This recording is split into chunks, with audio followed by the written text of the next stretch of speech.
Hi, my name is Peggy and I'm the Senior Recruiter at PHC Consulting. I'm also known as the Medical Sales Recruiter. Today, what I want to do is help you in the interview process. So many people are uncomfortable with closing during the interview, and it is probably one of the most important pieces of the interview. So, bear with me here while we go through a number of scenarios that happen during the interview, and I'm just going to speak as straightforward as I can about how I would deal with that and give you a lot of examples to assist you as you go through your interview. Closing, what is that? That's asking for the job. That's asking for the next step. It's what people do in a sales process. And in this process, when you're selling in the interview, you're selling yourself. You're the product, and you need to ask for the business, which is, will you hire me, or will you move me forward to the next step in the process, in the hiring process?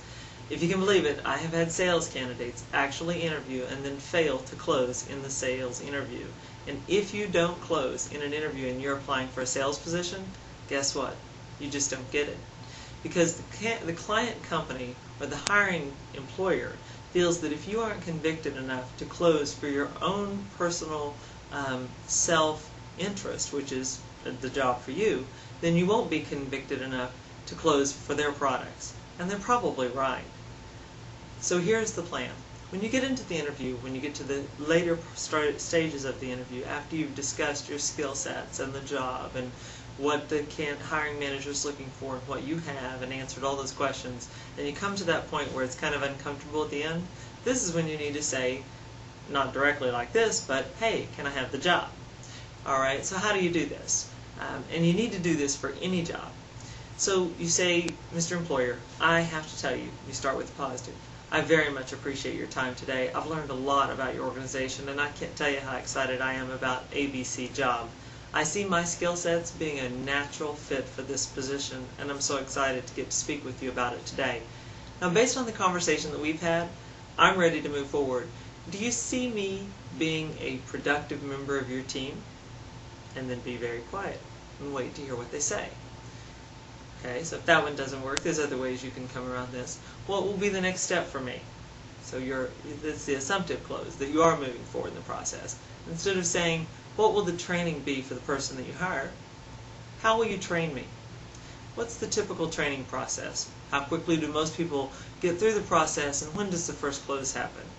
How do you anticipate me working within this context? So you start asking questions where it's almost an assumption close that you've got the position or that you're moving forward in the position.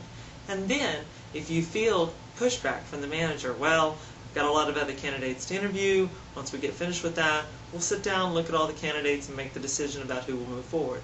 Great, I understand that. But you said you've hired a lot for this company in the past, so I'm pretty sure that you know exactly what you're looking for when you see it. Based on that, do you see me being productive in the position? Do you see me as a good fit for the team? Would there be any reason why we wouldn't move forward? Okay, so you get the picture. We're looking for questions where the manager has to answer, and it is difficult, and you do need to be quiet and wait for that answer. And sometimes the answer is no. And I think this is the reason why a lot of people are very uncomfortable with it. But let's say the answer is no. It's better to get it out in the interview when possibly you can deal with the objection right there in the interview. Okay, so it is better.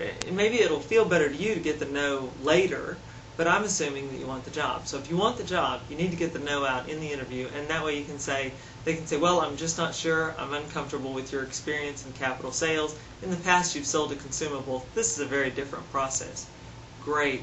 Gosh, I have to admit, probably if I were a hiring manager, I would really like to try to find someone who has that experience, that capital experience. Have you ever hired anyone in the past who had only the consumable experience? How have they done? Tell me about the background of your best rep. What background did that person have? A lot of times you'll find out that the background they have is the background that you have. And so the issue isn't whether or not you sold capital equipment before. There's some other issue.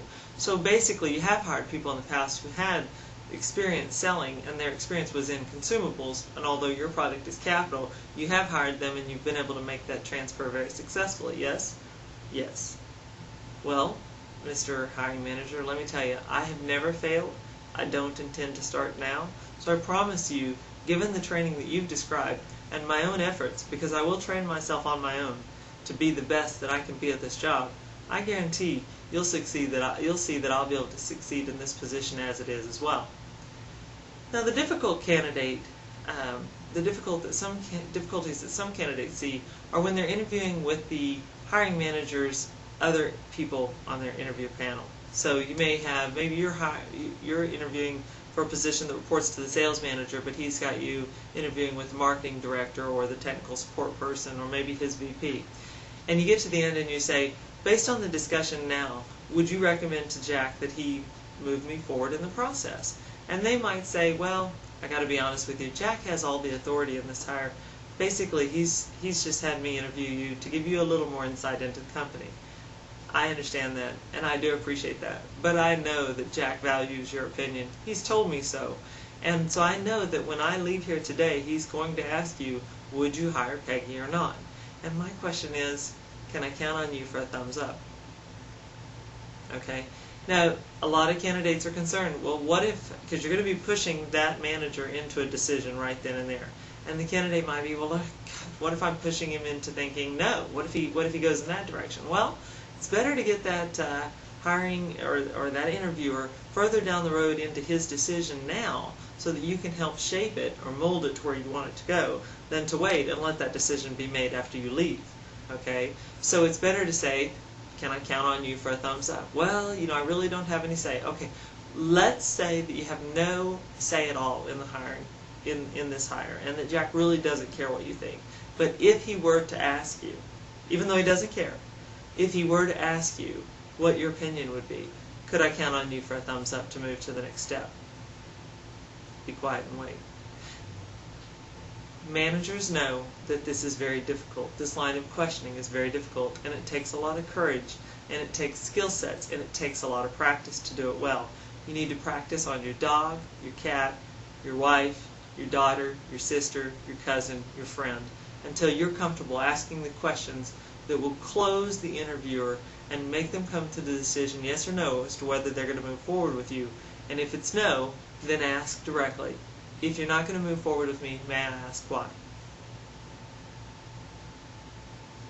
And that's what the question is. I've had candidates actually unearth issues where a hiring manager had made the decision not to move forward with the candidate, and then when the candidate closed and found out what the issues were, they were able to deal with those issues in a positive way, and at the end of the interview were moving forward in the process. But had they not dealt with it right then and there, we would have lost the candidate.